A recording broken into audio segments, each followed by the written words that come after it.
Ladies and gentlemen, I've got a question. Have you ever blundered your queen in chess?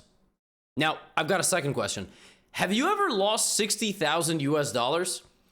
Well, regardless if the answer is yes or no to either of those questions, hold that thought. In today's video, I will be showing you a queen that essentially cost $60,000.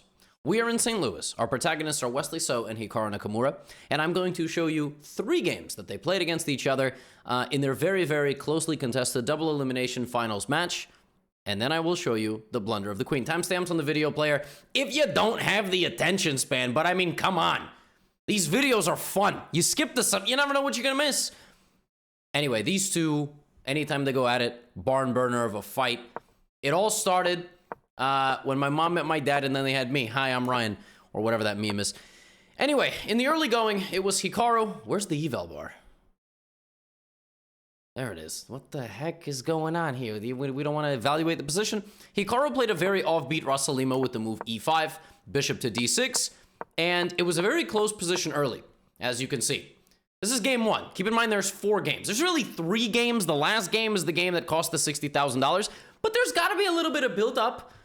Knight f6, d4, and early in this match, Hikaru was playing this kind of offbeat, little bit provocative variation of the Sicilian defense. The black position's a little bit loose, a little bit airy. Knight on c6, looking a little bit potentially targetable. Same with pawn to a4.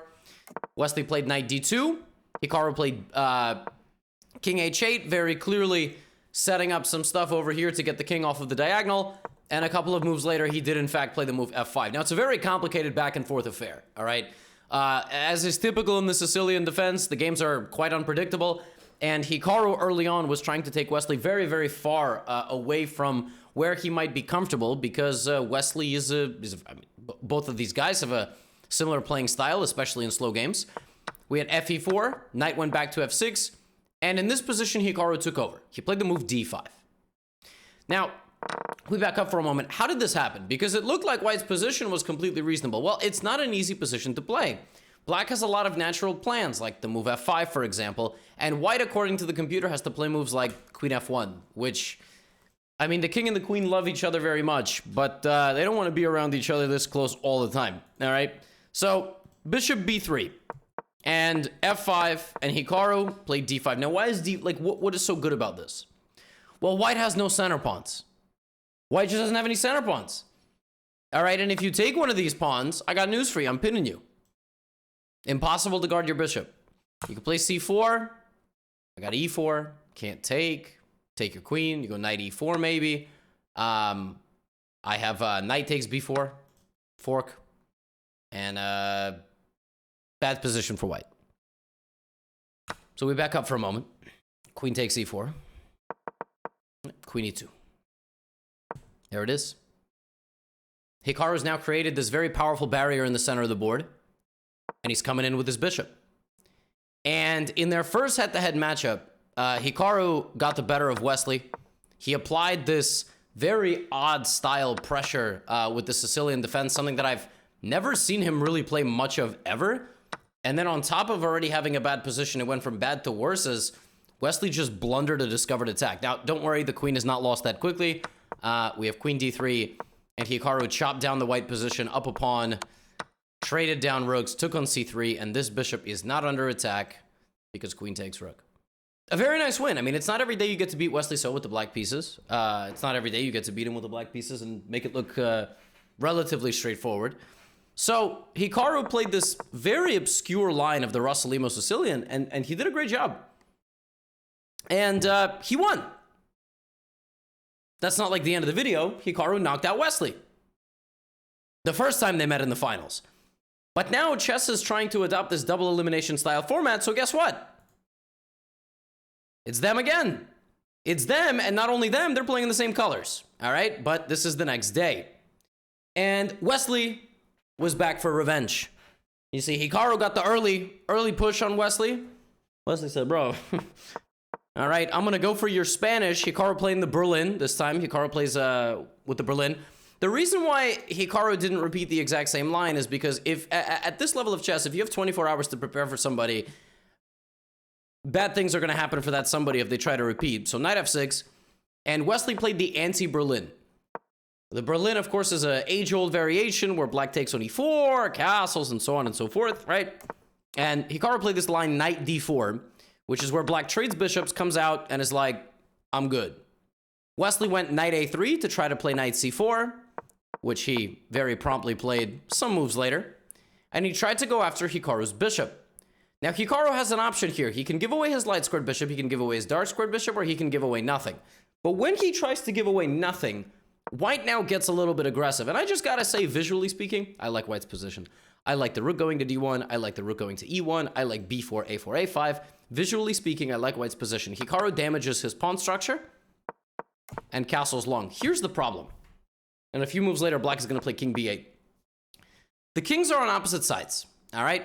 And it's a recipe for disaster when the kings are on opposite sides because the position is going to get very complicated. Now, keep in mind, Wesley has to win. Wesley has to win because he just got knocked out.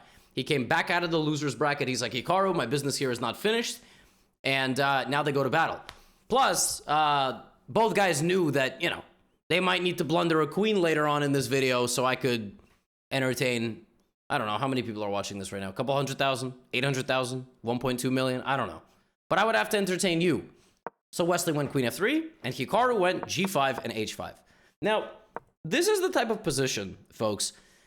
I'm going to try my best to explain this to you. If you get confused, let me know. Just kidding. I can't hear you or see you. This is the type of position where it very well could be that the best moves are to play moves like g5, h5. On the one hand, if you think about it, what is Hikaru playing to win for? He already won yesterday. Why does he need? He just needs to not lose, right? But it's the type of position where the best moves are inherently going to be to create imbalance. And as you see here, Hikaru is trying to attack Wesley, and he is playing a lot of the best moves. But it's very aggressive, right? f4, f6, knight f4, like it's very complicated. Position is very, very unclear, very unstable. You see Wesley playing bishop d4 and a4. I mean, like, both guys are showing up to the park with their friends. All right, I mean, like, everybody's ready to fight, okay? Everybody's ready to fight. By the way, is that a thing in school? Do kids still fight, or do they just, like, cyberbully each other? Like, back in the day, you know, I'm 27. I still remember, like, if two 13-year-olds had a really bad argument, they'd be like, meet me after school. Like, we're fighting. We're going to settle this, you know, away from the basketball courts. Like, there's a little area of the trees. Teachers don't see us. We're going to fight. And the kids had to keep it a secret. And at 3, we would all kind of sneak out, pretend to walk home, sneak off, like, to the woods. Everybody would fight. Not everybody, but people who had the beef would fight. So, does that still happen? I don't... Anyway, bishop b3. Point is, Wesley and Hikaru are sneaking out back behind the woods, and they're about to scrap. They're about to repeat moves, though. No, they're not. King a8, queen e7, very tense position. Someone's going to have to move a pawn. Wesley's going to have to do something. There it is, b5. Uh-oh, is he in there?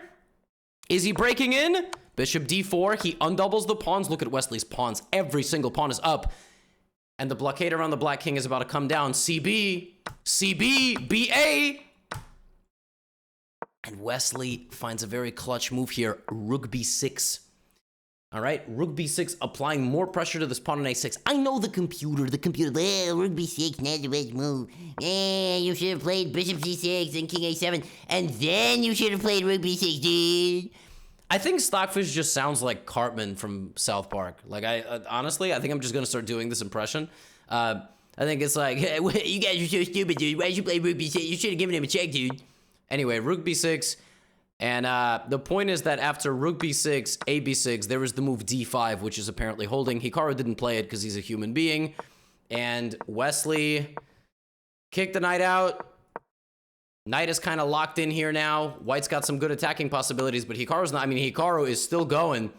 This queen looks like it's falling off the board, but Wesley does a nice job here of getting to this h3 pawn, and this knight is stuck. Hikaru tries his best, but he's got to sacrifice the knight for the bishop, and this is a winning endgame for white because he just has a pawn on h4, and he's going to bring the king. So the pawn walks all the way up the board. Rook h2, rook h5. And Wesley's going to go get himself some pawns. And folks, it's game on.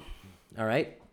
It is game on. Now, before I show you the game that I would like to show you, which features $60,000, queen loss, The two of them also had one more really hilarious game, which I just have to show you, and I got to reward you for having an attention span that can last 10 minutes.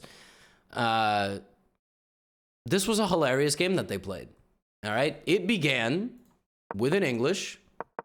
It was a 4 knights English, and it was a very locked position. The two of them have played each other so much that they struggle a lot to kind of poke holes and find problems with each other's repertoire. So there was a very close position that featured a big set of exchanges. And in my humble opinion, I think white is better here. I mean, I know it says 0.4, but I just mean like white's got more space, and I like white's bishop versus knight. And every close position, of course, characterized by the amount of pawns on the board. And in this case, there are 8 pawns on the board per player, which essentially means they still have a full squad of pawns, which therefore means that it's a close position. In every type of position, you are looking at pawn breaks, d4 and f4 for white. And Hikaru very much does achieve the move f4. And I mean, I just love this position, but it gets real tense real quick. All right, c6, chop, f6, and Hikaru just blows open the position with d4. And yet the engine's like, it's equal. I mean, there's nothing happening here. And e5, take, rook e1. It looked like for a while like Hikaru's gotta have something here. He goes queen e2. Wesley plays knight c4, and Hikaru sacrifices the queen. Rook e7, rook g7. But wait a minute. King is safe. King is safe. Knight e3 is coming. That could be mate. That could hang a rook. Who is winning? Knight e3. Who's winning this position? Wait a minute. Hikaru finds h4. h4 is such a ridiculous idea. The point of h4 is that if you play knight takes f1, I play rook g5, and it's mate. Bro, it's mate. And if you don't get mated, the pawn promotes. So h4 is ridiculous. Queen d3, now rook f4. I mean, how is the black king not mated? Queen d1, king walks out. Queen a1, rook g5. How is there not a mate? Well, Hikaru blunders knight d5, and suddenly he might be losing. All right? He might be losing in this game. This is one of the weirdest things I've ever seen. A queen and a knight beat at 2 rooks any day, but not when the king is out here, all right, being tarred and feathered, all right, in the late 18th century style, American Revolution style, tarred and feathered out here in the town square. Rook e4, king g1. Hikaru makes a queen. Look at this position. And he plays king h2. Now here, Wesley was winning.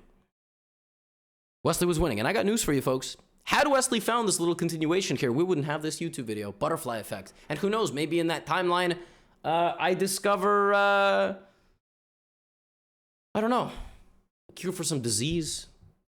Or maybe I discover how to actually play chess.